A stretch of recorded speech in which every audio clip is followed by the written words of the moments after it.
She seemed perfect, calm, confident, with that rare kind of beauty that doesn't need effort.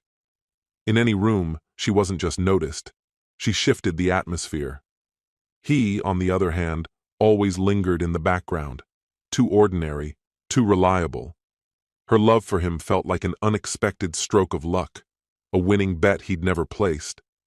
But the brighter the light, the sharper the shadows. It all started subtly, brief glances, rare smiles, meetings that lasted longer than they should. He never asked questions, believed that trust mattered more. Until one of the most celebratory days turned him not into a guest, but a witness, to something that shatters not just relationships, but your sense of self. She wasn't confused, she was annoyed. He wasn't angry, just eerily calm. The conversations ended. Only silence remained, the kind in which he had to rebuild himself. Without her, without the past, only with the realization that sometimes the deepest wound isn't the loss. It's knowing you were never truly seen. Hello, my friend. I'm so glad you stopped by my channel. If it's your first time here, don't forget to subscribe and like this video, as every like truly inspires me. Please tell me which city and country you watched this video from. Now let's get started. They say love takes work, and maybe it does. But in the early days, being with Virginia felt effortless. She had that quiet kind of beauty, elegant and arresting without trying. The sort of presence that shifted the mood of a room without needing to speak. Me? I was the guy who blended into the background, easy to overlook. We met at a casual game night thrown by mutual friends. I tossed out a few weak jokes that earned an eye roll from her, followed by a reluctant laugh that lingered with me. One evening turned into several. Before I knew it, she was calling me her still point in a whirlwind life. Her words, not mine. Virginia had a fire in her. She hated losing, even in minor debates, and remembered small slights like trophies on a shelf. I read it as passion. I told myself that letting her win made me the bigger person, calmer, wiser. From where I stood, I'd scored above my weight class. She was everything I wasn't, and I never forgot it. I didn't question the blessing. I should have. But when you live inside a flawless-looking world, the fractures aren't easy to see, not until the whole thing caves in. It all began to shift around the time her younger sister, Chloe, started planning her wedding. I'd always had a soft spot for Chloe. She had a peacefulness to her, steady voice, warm eyes, the kind of person who made you feel heard without saying much. In most ways, she was the antithesis of Virginia. Her fiancé, Jeremy, was decent enough, a bit too fond of his reflection, but otherwise harmless. The wedding was set for early September, and Virginia threw herself into it like it was her own. She was everywhere at once, juggling vendors, scrutinizing fabric swatches, organizing playlists down to the second. Some nights, she stayed over at Chloe's to iron out last-minute details. Other times, she dragged me to tasting appointments and walkthroughs I barely pretended to care about. Over coffee one afternoon, she complained Chloe still hadn't picked a photographer.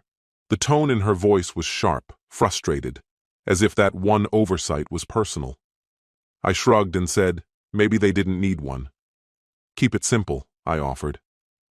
She stared at me like I'd just insulted the sanctity of the whole event. A couple days later, she showed me a photographer's Instagram. His name was Vincent. His portfolio was drenched in gold tones, picturesque shots of couples in fields and forests, candid smiles lit by soft sun. I thought the work looked nice. Virginia called it art. He fit the budget, which seemed to seal it for her. She messaged him and arranged a meeting, said they'd be going over vision and logistics. I asked if she wanted me to join. She shut it down fast. Too fast. No need, she said. Chloe's going with me. But when she came back that night, she mentioned offhand that Chloe had bailed last minute. Meeting went fine, she added, slipping out of her coat like nothing unusual had happened. All very professional, was all she offered about Vincent after that. She never brought him up again. But something about her changed in the days that followed. It wasn't loud or obvious, just subtle. The kind of shift that you notice only when you're watching closely. She started smiling at her phone in a quiet way, not the kind of grin that follows a punchline, but something slower, fonder, like the words she was reading carried a hidden weight. Her phone, once forgotten on countertops or buried under mail, became her constant companion. Always locked, always face down. She even took it into the bathroom, like stepping away from it might cost her something. She also began stepping out more. Errands, meetings, follow-ups, all supposedly for the wedding. At first, I didn't think twice, but the frequency built like a rhythm I couldn't ignore. She'd be gone for hours, coming back with shifting explanations and vague updates. And then there were the laughs, those soft chuckles she tried to smother while working on her laptop at the kitchen table, supposedly pricing out florists or confirming RSVPs, a kind of laughter that didn't belong to the task at hand. "What's funny?" I asked once, eyes still on the television. She flinched, barely, then smiled. "Oh, just something Chloe sent me on Twitter." I glanced at her. "Chloe doesn't use Twitter." There was a pause, a flicker of hesitation. Maybe it was a story then. Doesn't matter. I didn't push, but something had already shifted in me, a quiet pressure, heavy and constant. The venue was a vineyard about 45 minutes outside the city, the kind of dreamy setup made for social media, with fairy lights overhead and long wooden tables laid out like a magazine spread. The night before the wedding, Chloe held a rehearsal dinner there for close friends and family. Virginia spent the day getting ready like it was a red carpet event, every curl placed with precision, her dress hugging her frame like it had been tailored for this night alone, her perfume a nostalgic echo from our last anniversary. Before we left, I caught her in the mirror, typing something into her phone and sending it with a subtle tap. At the vineyard, I spotted him instantly. Vincent. Tall, put together, his camera strapped across his chest like it belonged there.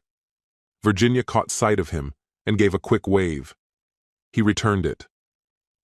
There was a moment between them, fleeting but charged, a glance that lingered just 1 second too long, a smile that should have stayed private. They didn't hug. No lines were crossed in public, but the way he looked at her said enough. It wasn't through a lens this time. It was personal, intimate, like he'd seen her, really seen her, without the need for a camera. In the quiet margins.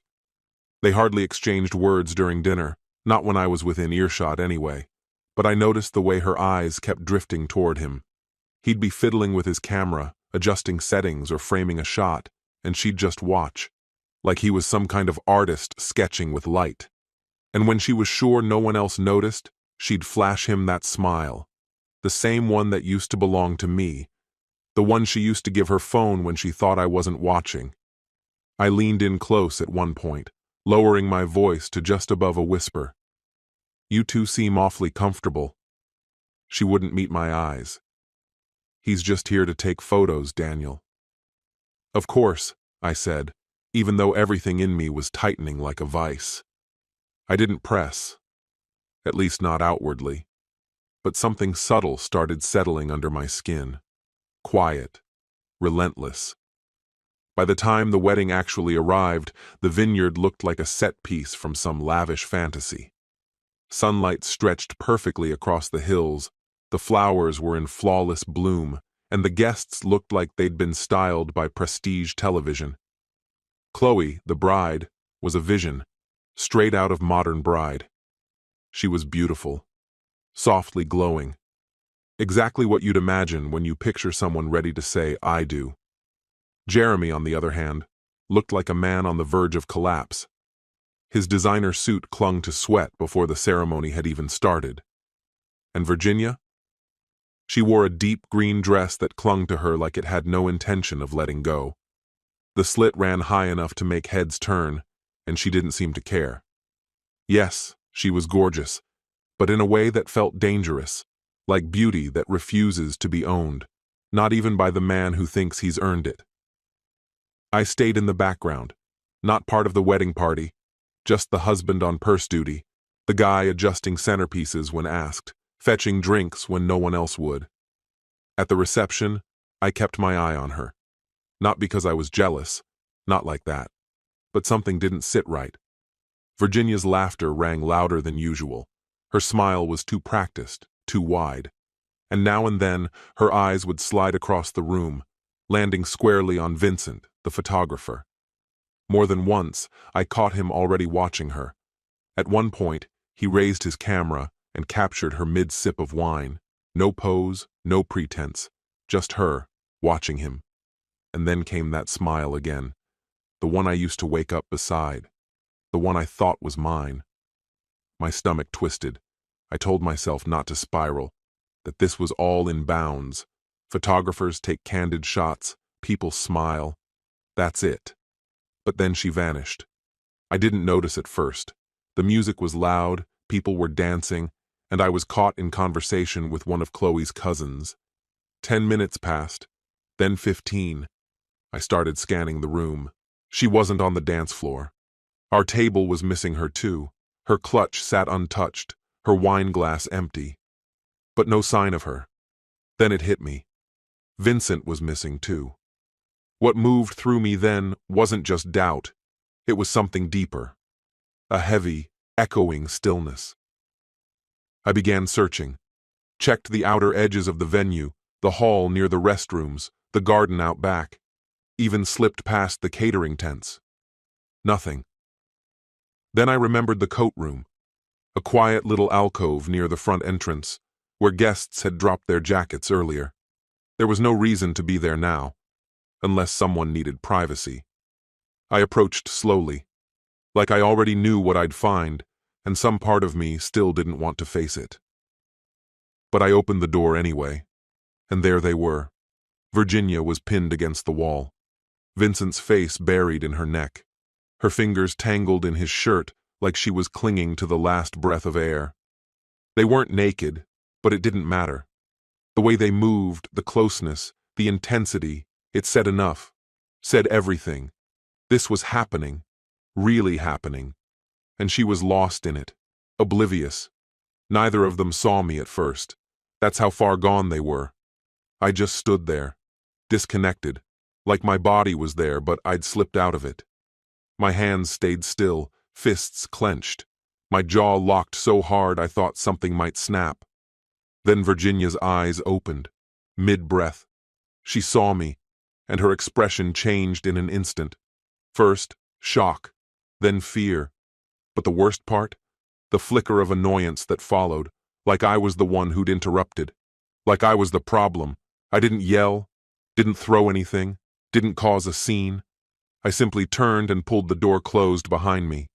Softly, like I'd walked in on someone in the wrong bathroom. I walked straight to the bar, found the first open bottle, vodka, maybe tequila, and poured. I couldn't taste it, could barely feel the glass in my hands. All I could hear in my head was the echo of that door creaking open again and again. I didn't say another word that night, didn't expose her, didn't ruin the wedding. I just shut down, went completely cold. We drove home in silence. I kept my hands glued to the wheel, eyes locked on the road like breaking focus would shatter me. Halfway back, she finally spoke. "Are you ever going to say anything?" I said nothing. She exhaled. "It's not what it looked like." A short, humorless laugh escaped me. "Virginia, I saw it." Silence again.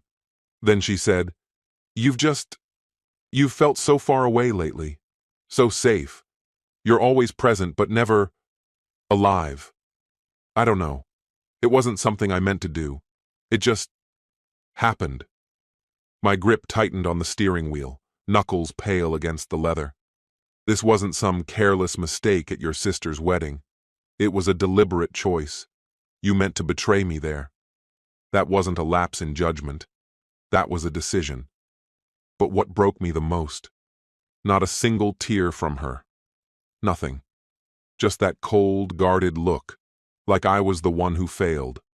Like I was supposed to be ashamed for not being enough. When we got back home, I didn't even take off my shoes. I went straight to the living room, locked eyes with her, and said, "Pack your things. I want you out by tomorrow."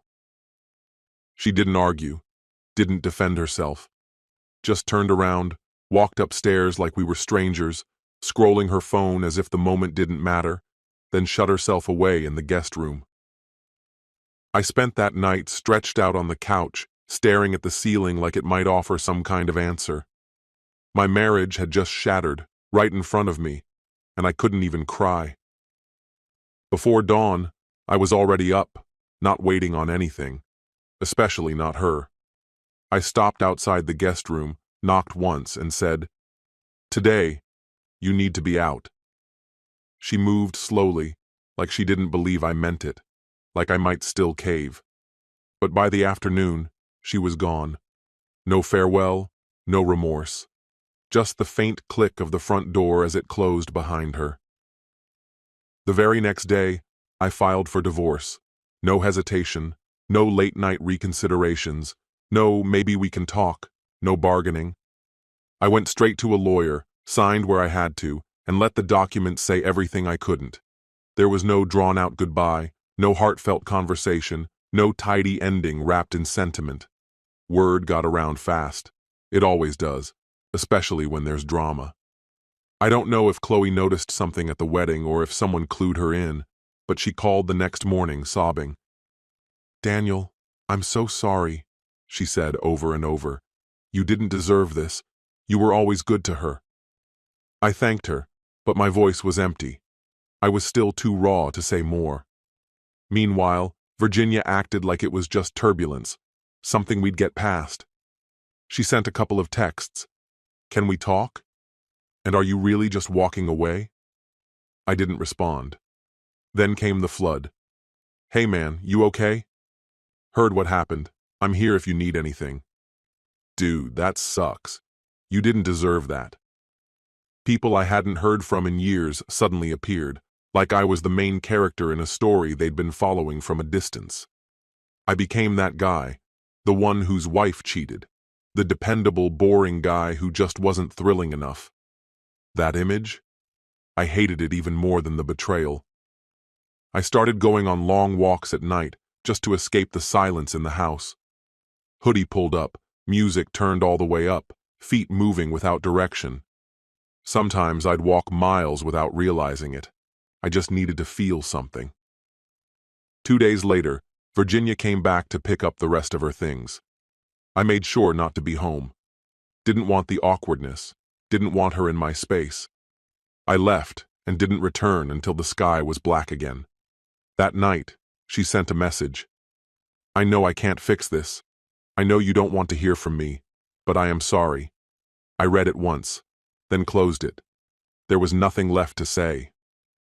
Over the next few weeks, I turned inward, poured everything into work, started getting up earlier, eating cleaner, hitting the gym harder, not to impress anyone, not out of spite, but because I needed to rebuild the parts of me she'd worn down.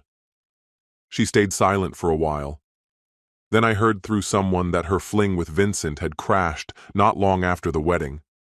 Apparently, he vanished. New city, new life, didn't even say goodbye. And no, I didn't smile, didn't feel triumphant, didn't get some cosmic justice thrill. I just felt nothing. Not because I was numb, but because I was finally past it. A few weeks after that, the texts started coming again. First a simple hey, then can we talk? Eventually, I miss you. I messed up. Can we start over? I never replied. I'd found peace in the silence, and I wasn't about to trade it for the chaos she brought with her. I don't hate her anymore, but I've stopped worshiping her too. That's the part no one prepares you for. It's not just the betrayal that shatters you. It's realizing the person you gave your heart to never really saw you. That's the wound that takes the longest to close, but it's healing. Every single day. And I'm not looking back. This story has come to an end. What's your opinion? Share it in the comments, my friend. And if you like this story, check out other exciting videos on my channel. I'll say goodbye until the next video. See you.